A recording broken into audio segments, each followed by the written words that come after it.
Berapa sih total biaya hidup untuk mahasiswa yang studi di Australia? Simak video ini selengkapnya.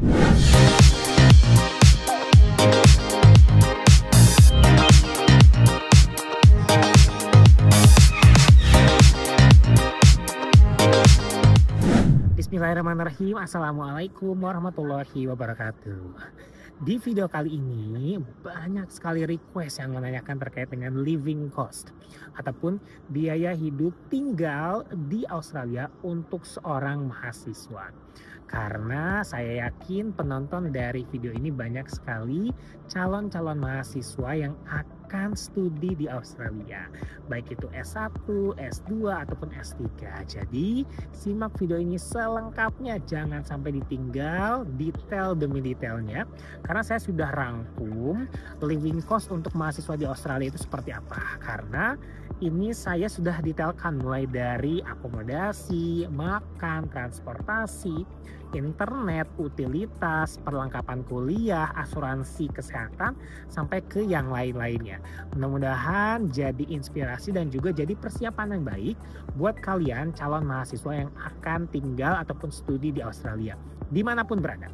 Tapi disclaimer terlebih dahulu, ini adalah riset yang saya cari sendiri dan juga digabungkan dengan experience yang saya dapatkan gitu ya. Sekali lagi, ini adalah riset yang saya cari sendiri dan juga experience gitu yang saya dapatkan selama kurang lebih 1 tahun di Australia sebagai mahasiswa S2 di Monash University. Nah, jadi kita akan mulai video ini langsung ya. Yang pertama adalah akomodasi. Nah, akomodasi ini pastinya sangat-sangat penting. Karena kita sebagai mahasiswa tidak bisa datang ke Australia terlebih dahulu kalau belum book yang namanya akomodasi. Kita harus cari tahu dulu mau tinggal di mana, mau jenisnya apa. Karena kan sekarang ada share house, ada shared room, ataupun bentuknya apartemen. Bebas kita mau seperti apa ya. Jadi ada satu unit besar untuk satu rumah dan nanti kita bisa share dengan orang yang kita setujui. Atau kita sudah ada teman yang sudah tinggal di situ dan kita ngerem di situ ke teman kita ya. Atau kita nggak mau sharing begitu ya dengan teman ataupun dengan siapapun, bisa pilih unit apartemen. Itu tergantung dari budget yang sudah disiapkan. Tapi untuk budget-budget seperti itu saya sudah punya listnya. Yang pertama adalah asrama kampus. Ini bagi kalian yang mau tinggal dekat dengan kampus. Kampus menyediakan akomodasi ataupun student accommodation. Untuk biayanya adalah $440 Australia sampai ke $1.100 Australia. Itu per bulan. Dan di sini bayarnya itu per minggu. Jadi tinggal bagi 4 saja. Misalnya kalau 440 bagi 4, 1.100 bagi 4. Jadi kurang lebih 250 per minggu yang harus disiapkan. Ya, itu kalau di asrama kampus. Kalau kalian pengennya di rumah yang memang share begitu ya, itu di angka 700 sampai 1.500 per bulan dan itu bisa menghabiskan uang per minggunya sekitar 250 sampai 300 per bulannya, tergantung dari jarak ke kampus biasanya, karena itu lebih mahal. Semakin dekat ke kampus makin mahal. Lalu ada juga ini misalnya unit apartemen, itu biasanya lebih mahal lagi karena kan kita tidak sharing ya, itu sampai dari 1.700 per bulan sampai ke 2.000 dan itu mahal banget menurut saya untuk kita sebagai mahasiswa gitu. Jadi memang kita harus sangat-sangat mempersiapkan dan juga harus memilih gitu ya, mau di mana tempat tinggal kita nantinya. Nah, itu yang pertama terkait dengan akomodasi. Saran saya cari di angka 200 sampai 300 dolar per minggunya. Jadi kurang lebih 1.000 sampai 1.200 per bulan itu untuk kita rent rumah ataupun tempat tinggal. Itu penting, nomor 1 dulu ya. Dan itu bisa kita book dulu di Indonesia. Kalau nggak bisa langsung yang anjang begitu ya, kontrak 1 tahun, cari dulu yang namanya short accommodation ataupun yang temporary accommodation. Itu banyak sekali yang menyewakan kurang lebih 1 bulan, 2 bulan gitu ya. Nanti kalau sudah beres, nah sambil 2 bulan kita tinggal di situ, kita bisa sambil nyari yang long term yang 1 tahun langsung gitu ya. Jadi pastikan yang ketika kita akan pergi ke Australia untuk studi, sudah book dulu minimal yang temporary accommodation-nya. Syukur-syukur sudah dapat yang langsung long term accommodation. Yang pertama terkait dengan akomodasi. Kedua, makan. Ini biasanya makan itu sekali makan saya gitu ya di sini 15 sampai $20 per sekali makan. Berarti kalau satu harinya bisa menghabiskan 90 atau kurang lebih 60 lah, $60 per hari untuk makan saja gitu ya.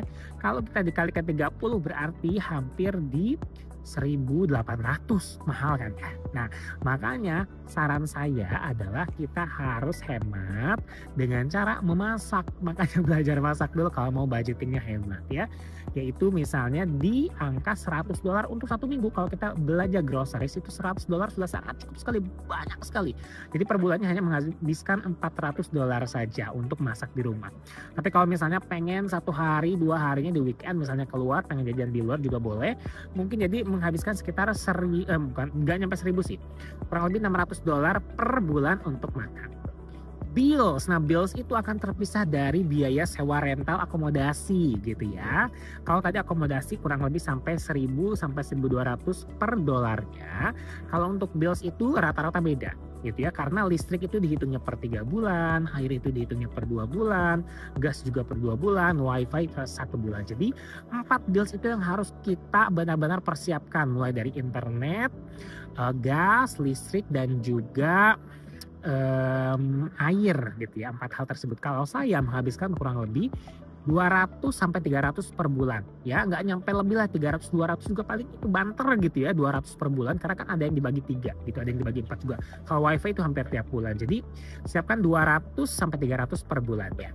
Berikutnya itu adalah transportasi. Bagi kalian yang tinggal di Sydney, di Melbourne, di beberapa kota itu akan beda-beda. Nah, saya sendiri tinggal di Melbourne.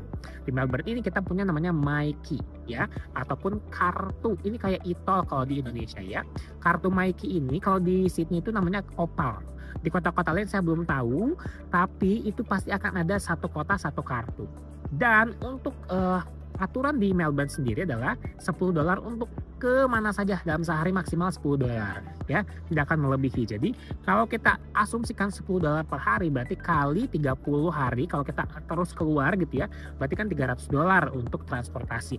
Tapi kita bisa berhemat, tidak selalu keluar begitu ya tiap hari mungkin, atau keluarnya juga nggak nyampe $10, berarti kita asumsikan $150 sampai $200 per bulan untuk transportasinya.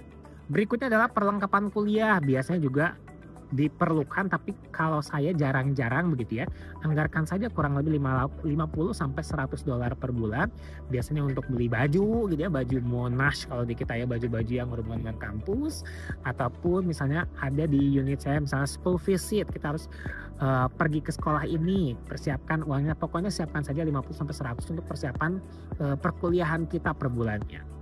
Dan terakhir adalah rekreasi dan juga lain-lain untuk hiburan gitu ya. Misalnya kita pengen ke kota, pengen ke pantai, pengen nonton konser, pengen nonton sepak bola, nonton pertandingan olahraga, itu juga bisa dianggarkan. Ini saya sudah anggarkan di angka $100 sampai $200 per bulannya. Jadi tidak boleh lebih dari itulah, jangan sampai ya lebih dari itu. Nah, kalau di total ini untuk perkiraan living cost per bulannya untuk kita mahasiswa di Australia adalah dari angka 2.000 sampai 2.800 per bulan. Maksimal 2.800 per bulan, itu tidak boleh ya. Kalau kita melangkahi angka 2.800 per bulan berarti itu sudah sangat boros sekali. Dan kalau kita dianggap hemat, ambil di $2.000 per bulannya. Kenapa bisa dibilang hemat? Karena mungkin dapat akomodasi yang murah, terus makan juga kita masak di rumah hampir setiap hari, terus juga kita mungkin jarang rekreasi, dan juga biaya perkuliahan per harinya tidak ada, terus bills juga tidak terlalu besar gitu ya. Pokoknya itu bisa di angka $2.000 per bulan atau 20 juta rupiah per bulan. Tapi kalau kita pengen semuanya yang bagus, yang terbaik, itu sudah di angka 2.800. Itu sudah yang paling terbaik lah ya. Sudah yang kita maksimalkan semuanya. Jadi kita benar-benar harus memilah dan juga memilih untuk living cost sebagai mahasiswa di Australia ini agar nanti kita tidak sampai boncos. Dan itu adalah angka untuk kita tinggal di kota besar seperti Melbourne ataupun Sydney sudah sangat cukup. Apalagi kalau kita tinggal kuliahnya di Perth, di Brisbane, di Canberra ataupun di kota-kota yang memang tidak sebesar Melbourne dan juga Sydney. Itu akan jauh-jauh lebih murah gitu ya, dan pasti akan jauh lebih hemat di angka 2.800. Mungkin dengan angka 2.000 saja sudah dianggap sangat-sangat terbaik dan juga maksimal ya. Itu dia angka yang harus kita siapkan untuk living cost kita sebagai mahasiswa di Australia. Mudah-mudahan bermanfaat, share dan juga save video ini bagi kalian yang ingin studi di Australia di masa yang akan datang. Terima kasih. Assalamualaikum warahmatullahi wabarakatuh.